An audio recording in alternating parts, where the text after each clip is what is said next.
So how does the pro-democracy wing of the GOP, if there still is one, fight against this complicity and at worst fight back against those now whitewashing what happened on January 6th, Megan? Yeah, well, I think, to these books specifically, there's a couple of really interesting things about them and about their timing. This most recent book that you referenced, titled "I Alone Can Fix It," it's a quote directly from Trump's 2016 RNC acceptance speech. So it's not like the party didn't know what they were getting into with this wholly unreasonable narcissist that would be elected president.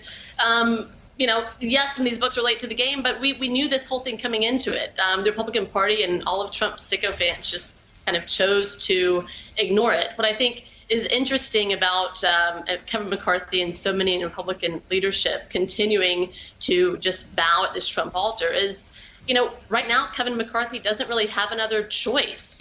He's been trying to be Speaker of the House for so long and he's failed. So he sees Donald Trump as someone who is currently fundraising better than other Republicans. He's better connected to the base than other Republicans. And Kevin sees that as a vital lifeline. The only thing that's really going to change this, and this has been the million-dollar question for these, what I call more reasonable Republicans, is to have some sort of political or electoral consequence. Despite this kind of Trumpism of the party taking over, they still picked up seats in 2020, and they kept the Senate at a 50-50 split. So until there are real election losses, I think that they're going to continue to see Trump as a winning campaign strategy. Yeah, I mean, Michelle, no flowers for the people who are coming forward now. But the reason that we're pulling up that reporting and showcasing it is because in some ways it presents this potential alternate reality where Trump doesn't listen to Giuliani and doesn't go out there and declare victory. And we're potentially not now dealing with the long tail or the hangover of the Trump administration and contending with a big lie that is now showing up in states across this country, showing up at the federal level. I mean, Michelle, I think it is easy to draw a line between that moment and where we find ourselves today. Of course it is. And I would just say I don't think there is at this point a pro-democracy wing of the GOP, right? There are a couple of holdouts. There's Liz Cheney, Adam Kinzinger, but you can really count them on one hand, maybe two if you're talking about state legislatures as well. The GOP has become a wholly owned subsidiary of Donald Trump and his fascistic crusade against democracy. These books add some details, so, some of them quite striking, to a story that I think all of us already knew. I think that I can't imagine. Actually, I should say, because there were people who were, I think, blinkered enough to assume that Donald Trump would leave willingly if and when he lost the election. But anybody who watched him closely knew otherwise. Michael Cohen warned as much when he testified before Congress. Donald Trump signaled over and over again he didn't accept the results of the 2016 election, which he technically won, even though he lost the popular vote. And so I think that we are very, very far down an extraordinarily perilous road. And there are no, I think there was the biggest and maybe most destructive fantasy of the Trump years was the fantasy of the adults in the room. Mm-hmm. The idea that there were people who were going to somehow restrain him, who were going to somehow stop him from wreaking too much havoc. Those people always showed up in, later reporting to kind of tell reporters that they had, even though they had been there, they were secretly working for the good of the country, not the good of Donald Trump.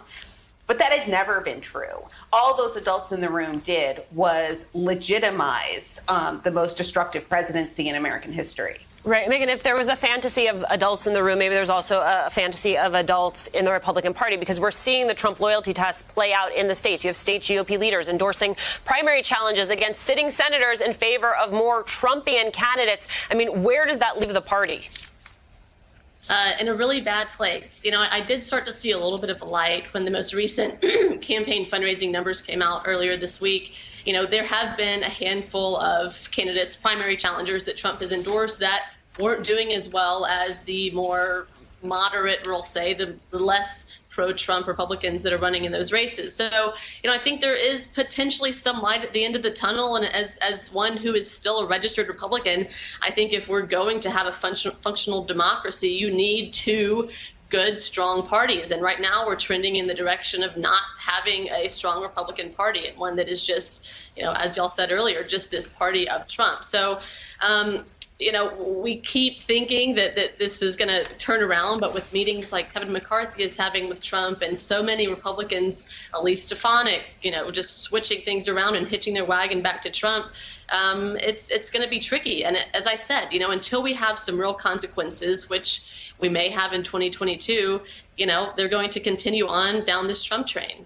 Right. So, Michelle, barring those consequences or putting those consequences aside, there then comes this question of what Democrats, progressives, are supposed to do in the interim. Early this week, President Biden delivered a speech in Philadelphia about protecting the ballot box aimed at all Americans.